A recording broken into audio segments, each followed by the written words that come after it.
ওয়াতিলকাল আইয়ামু নুদাবিলুহা বাইনান নাস। সাদাকাল্লাহুল আলিয়্যুল আযীম। সবাই পড়ি সাল্লাল্লাহু আলাইহি ওয়াসাল্লাম।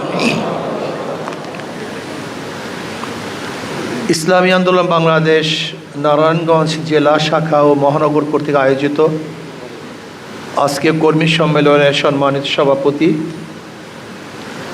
কেন্দ্রীয় নেতৃবৃন্দ, সকল স্তরের জনগণ ভাইয়ের আমার,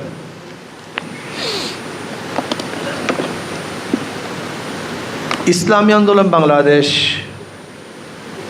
কি চায়? এই জাতির মুক্তি চায়, মানুষের অধিকার প্রতিষ্ঠিত করতে চায়, সাম্য, মানবিক মর্যাদা, সামাজিক ন্যায় বিচার প্রতিষ্ঠিত করতে চায়, বৈষম্য দূর করতে চায়। এই বৈষম্যের বিরুদ্ধে আমরা বারবার আন্দোলন করেছিলাম। বৈষম্য দূর করার জন্য ব্রিটিশের বিরুদ্ধে আন্দোলন করেছিলাম।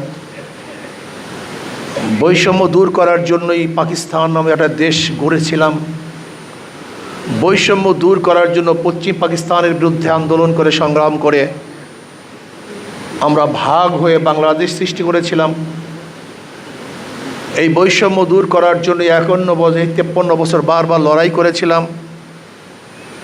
2024 5ই আগস্ট পেশিসের বিরুদ্ধে, বৈষম্য বিরুদ্ধে আন্দোলনে আমরা সাকসেস হয়েছিলাম। বৈষম্য চাই না, কিন্তু 5 তারিখের পরেও বৈষম্য চলছে। দীর্ঘদিন পর্যন্ত বৈষম্য শিকার আমরা হয়েছিলাম। ব্রিটিশ থেকে শুরু করে 2024 5ই আগস্ট পর্যন্ত সবচেয়ে বেশি বৈষম্য শিকার হয়েছিল মুসলমান। আপনারা জানেন কি জানি না, এদেশে সবচেয়ে বেশি বৈষম্য শিকার হয়েছে মুসলমান, এবং তার মধ্যে বেশি বৈষম্য শিকার হয়েছে আলেমরা। আজও হাজারো প্রতিষ্ঠান আছে বাংলাদেশে যেখানে টুপি পরে ঢুকা যায় না। এখনো বাংলাদেশে হাজার প্রতিষ্ঠান আছে যেখানে দাড়ি রাখলে চাকরি হয় না। এখন হাজারো প্রতিষ্ঠান আছে বাংলাদেশে যেখানে বোরখা পরে ঢুকা যায় না। ইসলামী লেবাস পরে চাকরি পাওয়া যায় না। হাজার প্রতিষ্ঠানের মধ্যে নামাজ পড়া যায় না। হাজারো প্রতিষ্ঠানে নামাজের সময় দেওয়া হয় না। এমনকি নওয়াব সলিমুল্লাহ রহমতুল্লাহ আলাইহির অকফকৃত মুসলমানদের জমির উপরে ঢাকা ইউনিভার্সিটি, সেই ইউনিভার্সিটির থেকে রব্বি জিদনি ইলমা এটা সরিয়ে দেওয়া হয়েছে। নজরুল ইসলাম হল, সেই ইসলাম শব্দ সরিয়ে দেওয়া হয়েছে।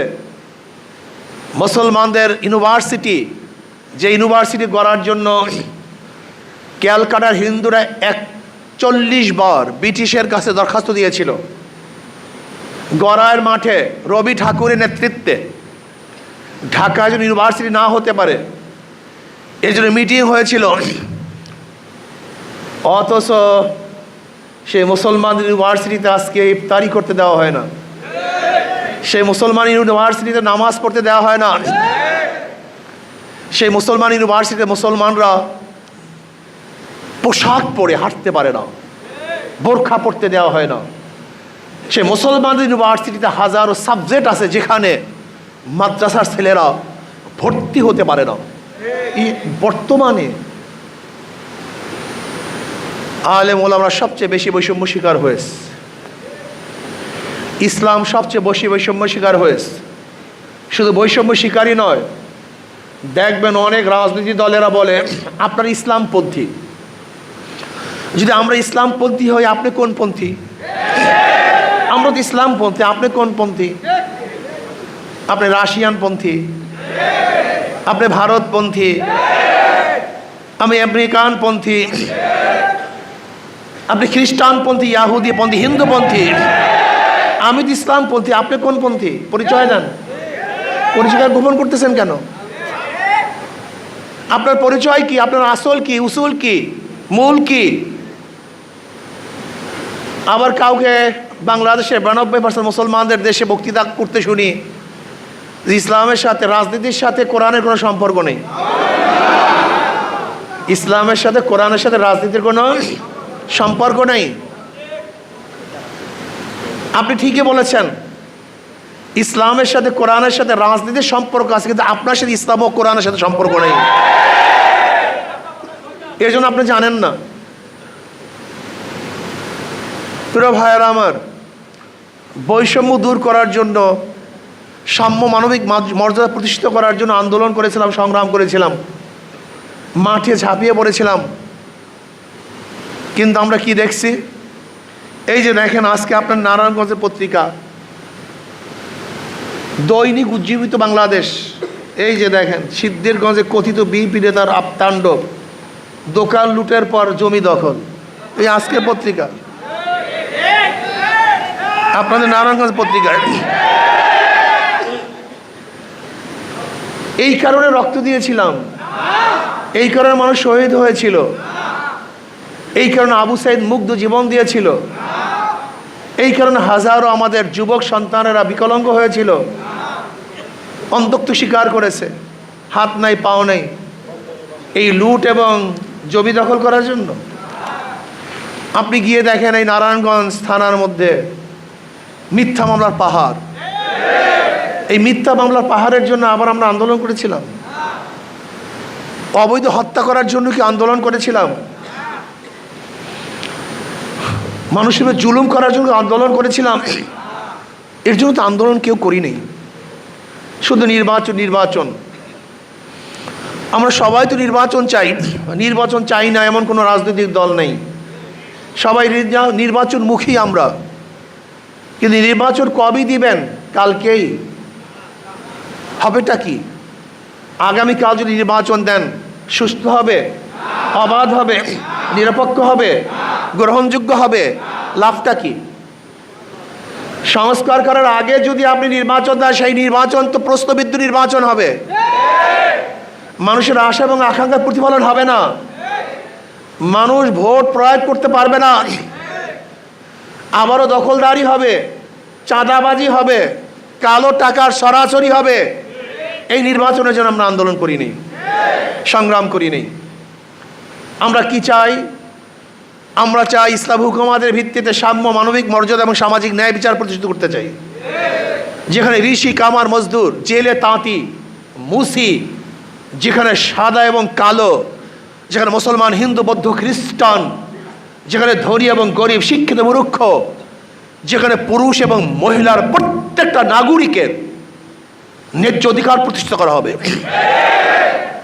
প্রত্যেকটা শ্রমিকের ন্যায্য প্রাপ্তি তাদেরকে দিয়ে দেওয়া হবে, চাকরিজীবীরা নির্বিঘ্নে চাকরি করবে, টেলিফোনে পদোন্নতি হবে না, যোগ্যতার ভিত্তিতে পদোন্নতি হবে, যেখানে ছাত্রদের কোনো অবস্থাতে কোঠাভিত্তিক থাকবে না, যোগ্যতার ভিত্তিতে তারা চাকরি পাবে, যেখানে প্রত্যেকটা মানুষ অধিকার ফিরে পাবে, বিচারকরা কাউরি ইশারায় বিচার করবে না, বরং ন্যায্য বিচার প্রতিষ্ঠিত করবে।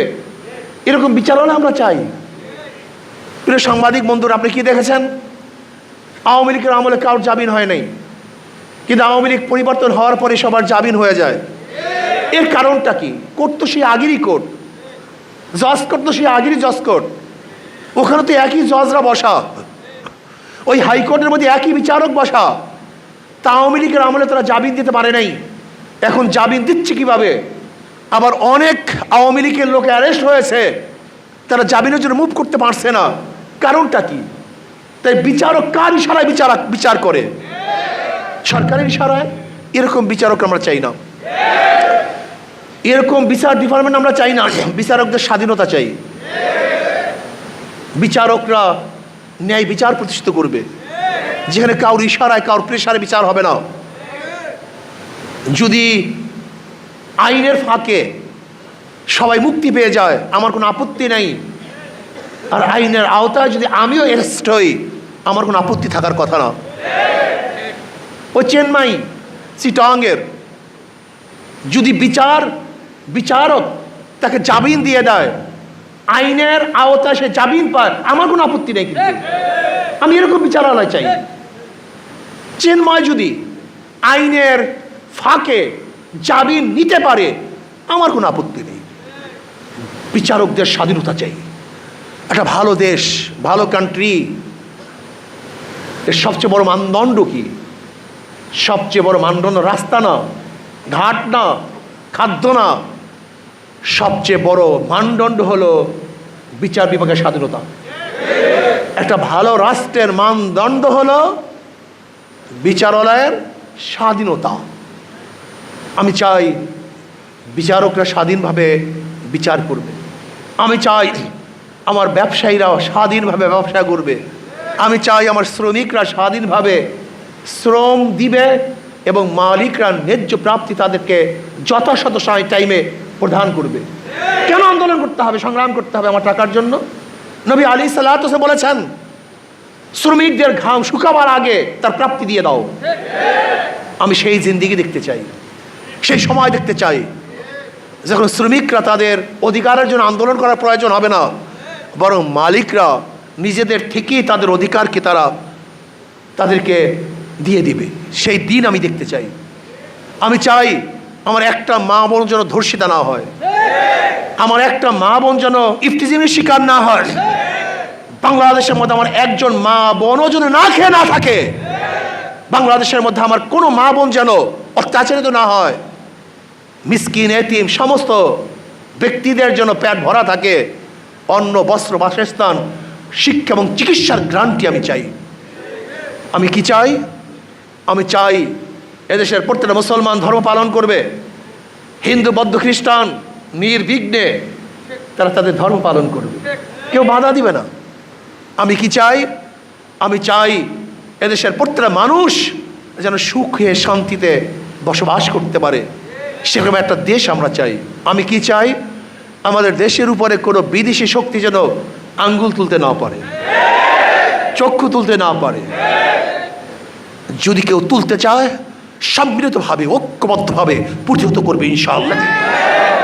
আমরা ঐক্যতা চাই, জাতির ঐক্যতা চাই। যেরকম জাতি ঐক্য হওয়ার কারণেই ফ্যাসিস্টের বিরুদ্ধে আন্দোলন করে সাকসেস হয়েছিলাম, আজকেও যদি দেশের কল্যাণে আমরা ঐক্য থাকি তাহলে ইনশাআল্লাহ এই দেশকে কেউ ধ্বংস করতে পারবে না। আমি অন্তর্বর্তী সরকারকে বলবো, ভ্যাট ট্যাক্স বাড়াবার চেষ্টাও করবেন না, এই কাজ করতে গিয়েন না, এটা আপনার জন্য ঠিক না। আপনারা কমাবেন, আপনি বাড়ান কেন? কমাবার কিন্তু পলিসি সেটা অ্যাডাপ্ট করেন, বাড়াবার পলিসি কেন? এটা করবেন না, ভুল করবেন। আপনি কিভাবে টাকা সংগ্রহ করবেন? চুরি বন্ধ করে দেন, ঘুষ বন্ধ করে দেন, সিন্ডিকেট বন্ধ করে দেন। যদি ব্যবসায়ীদের সিন্ডিকেট বন্ধ করতে পারেন, দ্রব্যমূল্যের দাম এমনিতেই কমে যাবে। চুরি বন্ধ করতে পারেন, তাহলে ইনশাল্লাহ আমাদের রেমেডিস এমনি বাড়তে থাকবে। আপনি বিদেশে যারা আছে আমাদের রেমেডিস যোদ্ধা, তাদের উৎসাহিত করেন বেশি বেশি টাকা প্রেরণ করার জন্য, ইনশাল্লাহ আমাদের অর্থনীতি চাঙ্গাও হয়ে যাবে। আপনি কি করবেন? শক্ত হাতে দেশকে পরিচালনা করবেন। এর জন্য সরকার কি বলা হয়? শাসক বলা হয়। কি বলা হয়? আপনি শাসন করবেন না, খালি আদর করবেন, আপনি সরকার চালাতে পারবেন না। মনে রাখতে হবে আপনার নরম হতে হবে, আপনার গরম হতে হবে। আপনি শুধু নরম হবেন, মজার মজার কথা বলবেন, এনজিও কায়দায় কথা বললে দেশ চলবে না। শাসকের কায়দায় কথা বলতে হবে, নরম গরম থাকতে হবে। আপনি মনে করেন এনজিওর মতো যেরকম পার্সু করলে একজনকে নরম নরম কথা বলে পার্সু করতে হবে, এই নরম নরম কথা এদেশের মানুষকে শাসন করতে পারবেন না। নরমও লাগবে, গরমও লাগবে, কিন্তু ইনসাফ ভিত্তিক নরম লাগবে, ইনসাফ ভিত্তিক গরম লাগবে, অন্যায় জুলুম ভিত্তিক নয়। যদি ইনসাফ ভিত্তিক নরম গরম করতে পারেন তাহলে আমাদেরকে শাসন করতে পারবেন। আর ইনসাফ ভিত্তিক যদি আপনি জুলুম করতে চান তাহলে এদেশের মানুষ কিন্তু আপনার বিরুদ্ধে আবার আন্দোলনে ঝাঁপিয়ে পড়বে। বাংলাদেশের মানুষ কোনোদিন কারোর পায়ের নিচে মাথা নত করে নাই, করবে না। আমরা স্বাধীন চেতা, ব্রিটিশ আমাদেরকে রুখতে পারে নাই, পাকিস্তান আমাদেরকে থামাতে পারে নাই, এই আওয়ামী লীগের হাজারো জুলুম অত্যাচার আমাদের নিবৃত করতে পারে নাই। আমরা সেই স্বাধীন লোক। এর জন্য মনে রাখতে হবে বাংলাদেশের মানুষ যদিও গরিব কিন্তু স্বাধীন চেতা। আপনি দেখেন না কয়েকদিন আগে ভারতের লোকেরা ওই বিজেপি কিছু না কিছু করতে চেয়েছে, বিএসএফ কি না কি করবে আমাদের দেশে, দেখছেন সাধারণ জনগণ কাশি নিয়ে দাঁড়িয়ে গেছে। এরা সেই জাতি, এরা কারোর পার নিচে মাথা দিতে জানে না, মরতে জানে, মরতে জানে। কিন্তু নত হতে জানে না। এই জন্য বলবো, আসুন আমরা সম্মিলিতভাবে দেশটাকে গড়ার চেষ্টা করি। আর প্রিয় ভাইয়েরা আমার, ইসলাম ব্যতীত সবুজ বাংলা, নতুন বাংলা, সোনার বাংলা, ডিজিটাল বাংলা, স্মার্ট বাংলার দ্বারা মানুষের শান্তি আসবে না। দেখেছি অনেক বাংলা, এবার ইসলামী বাংলা দেখি না। নতুন বাংলা দেখেছেন, সবুজ বাংলা দেখেছেন, সোনার বাংলা দেখেছেন, ডিজিটাল বাংলা দেখেছেন, স্মার্ট বাংলা দেখতে গিয়ে তো একেবারে ভাঙ্গেই পড়তে এসছে। এবার আসুন ইসলামী বাংলা দেখি। ইসলামকে ভয় পান কেন? ইসলামী ফুবিয়া কেন মুসলমানদের মধ্যে? ইসলাম আসলে আমার সমস্যাটা কি? এক গাঁজাখোর আমাকে বলতেছে, হুজুর ইসলাম আসলে আমার গাঁজার অবস্থাটা কি হবে? হ্যাঁ, বেচারা নেশাগ্রস্ত, বলতেই পারে। আমি বললাম, তুমি কি মসজিদে গিয়ে গাঁজা সেবন করতে পারো? না হুজুর, মসজিদে গিয়ে গাঁজার পরিবেশ নাকি। আমি বললাম, পুরো বাংলাদেশটা যদি মসজিদের পরিবেশ হয়ে যায় তাহলে কোনো জায়গায় গাঁজা সেবন করতে পারবা? না তো হুজুর। আমি বলি, ইসলাম আসলে তোমাকে জোর করা হবে না, বরং মসজিদের মতো গোটা বাংলাদেশটা পরিবেশ হয়ে যাবে, যেখানে তুমি নিজেই গাঁজা সেবন করতে পারবা না। অনেকেই মনে করছেন আমার অবস্থা কি, আমার দাড়ির অবস্থা কি, আমার এইটার অবস্থা কি। ভাই, আমি ইসলাম সম্পর্কে জানিই না। ইসলাম এমন একটা পরিবেশ সৃষ্টি করবে যেখানে আপনাকে ভালো হতে আপনাকেই বাধ্য করবে। আপনি ভালো হতে যাবেন, আপনাকে প্রেশার দেওয়ার কিচ্ছু নাই, বরং আপনাকেই আপনি মনে করবেন, উফ আমি আর খারাপ থাকবো না, আমি আর ঘুষ খাবো না, আমি আর চুরি করবো না, আমি আর ডাকাতি করবো না, আমি ইফটিজিং করবো না, আমি ধর্ষণ করবো না। এটা আপনিই বলবেন। এই পরিবেশ আমরা সৃষ্টি করতে চাই। এর জন্য ভয় পাওয়ার কিছু নেই। আমার মা বোনেরা বলে, ইসলাম আসলে মনে হয় আমাদেরকে বস্তাবন্দি করে ফেলবে। তুমি কি জানো, ইসলাম আসলে তোমার মর্যাদা অনেক বেড়ে যাবে, তুমি শিক্ষিত আরো বড় হবা, তুমি ধনী হয়ে যাবা, তোমাকে ন্যায্য অধিকার প্রতিষ্ঠিত করা হবে। তোমাকে দিবে সমাজ অধিকার না, আমি সম অধিকার চাই না, আমি কি চাই? ন্যায্য অধিকার। আমার মার অধিকার অনেক বেশি, আমার দাদা আমার নানুর অধিকার অনেক বেশি। কি কথা ঠিক না? আমি আমার মাকে আমার স্ত্রীর অধিকার দিতে চাই না, বরং আমি আমার মাকে স্ত্রীর চেয়ে 1000 গুণ বেশি অধিকার দিতে চাই। তার মানে আমি ন্যায্য অধিকার প্রতিষ্ঠা করতে চাই, সম অধিকার নয়। আজকে মহিলাদের জন্য সংরক্ষিত কোঠা, এটা আমি চাই না। কেন? সংরক্ষিত কোঠা যদি রাখেন, এটা মহিলাদেরকে অপমান করা হয়, দুর্বল ভাবা হয়, তারা অযোগ্য। না তো সংরক্ষিত কেন? কথাটা বুঝতে পারি না তো সংরক্ষিত কেন? তারা সরাসরি নির্বাচন করবে, কোনো সংরক্ষিত আসন থাকবে না, সরাসরি নির্বাচন অংশগ্রহণ করবে। না ইউনিয়ন পরিষদে, না জেলা পরিষদে, না কোনো নির্বাচনে বা কোনো পরিষদে বা সংসদে কোনো জায়গায় সংরক্ষিত কোনো আসন আমি চাই না। মহিলারা কি করবে? সরাসরি নির্বাচন করবে। সমস্যা কি? তারা নির্বাচন করবে, তার উইন হবে, তাদের শক্তি থাকবে। কিন্তু আপনি সংরক্ষিত করতে চান কেন? দুর্বল ভাবছেন মহিলাদেরকে। এই জায়গায় বলেন সমান অধিকার, আর ওই জায়গায় এখন সংরক্ষিত আসন, এই দুইটার মধ্যে তো আপনার কনফিউশন চলতেছে। এটা হয় না। আসেন আমরা মহিলাদেরকে অধিকার প্রদান করব। কি অধিকার? ন্যায্য অধিকার। জোরে বলেন, কি অধিকার? প্রত্যেকটা মানুষের ন্যায্য অধিকার আমরা প্রতিষ্ঠিত করব। শ্রমিকদের ন্যায্য অধিকার, জেলেদের ন্যায্য অধিকার, চামারদের ন্যায্য অধিকার, মুসিদের ন্যায্য অধিকার, চাকরিজীবীদের ন্যায্য অধিকার, ব্যবসায়ীদের ন্যায্য অধিকার, পুরুষদের ন্যায্য অধিকার, মহিলাদের ন্যায্য অধিকার, মুসলমানদের ন্যায্য অধিকার, হিন্দুদের ন্যায্য অধিকার, খ্রিস্টানদের ন্যায্য অধিকার। প্রত্যেকটা ধার্মিকের ন্যায্য অধিকার প্রতিষ্ঠিত করব। যার যে অধিকার আমরা প্রতিষ্ঠিত করব। ইসলামের বাহিরে এই অধিকার কেউ কাউকে দিতে পারবে না। চোরের মাধ্যমে চুরি বন্ধ হয় না, ধর্ষকের মাধ্যমে ধর্ষণ বন্ধ হতে পারে না। চাঁদাবাজের চেহারা পরিবর্তন হয়েছে, চাঁদাবাজি বন্ধ হয়নি। হবে না রে পাগল, হবে না, হবে না রে পাগল। একজনের নাম এ, একজনের নাম বি, একজনের নাম সি, তিনটাই সুর। ধরে নেন ক্ষমতা আছে এ, সে কি করবে?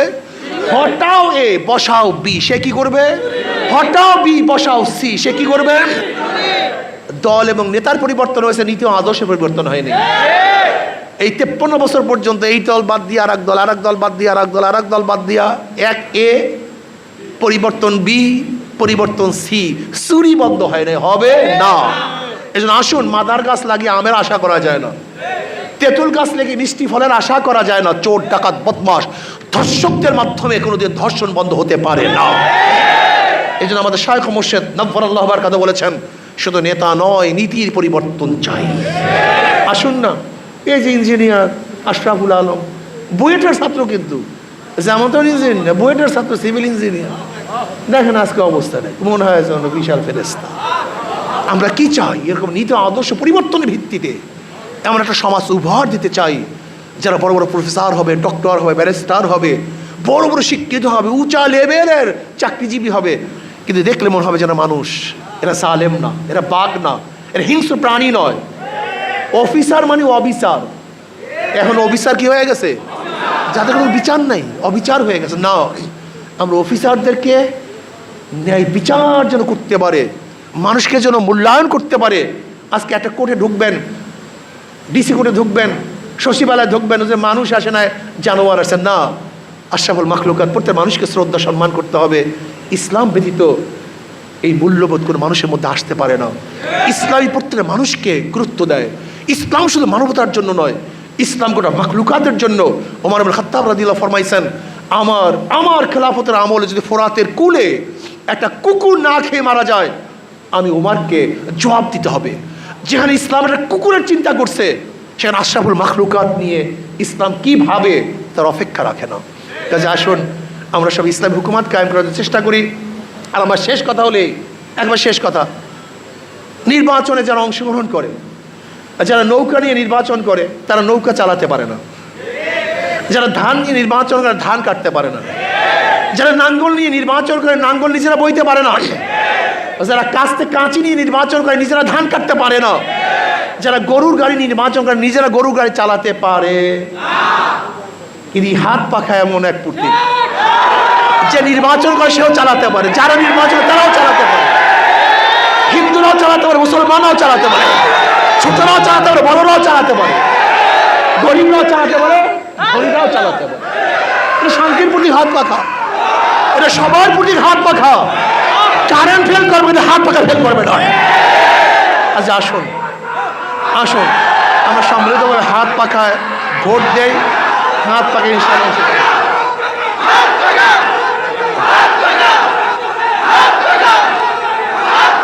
আল্লাহ আমাদের সবাইকে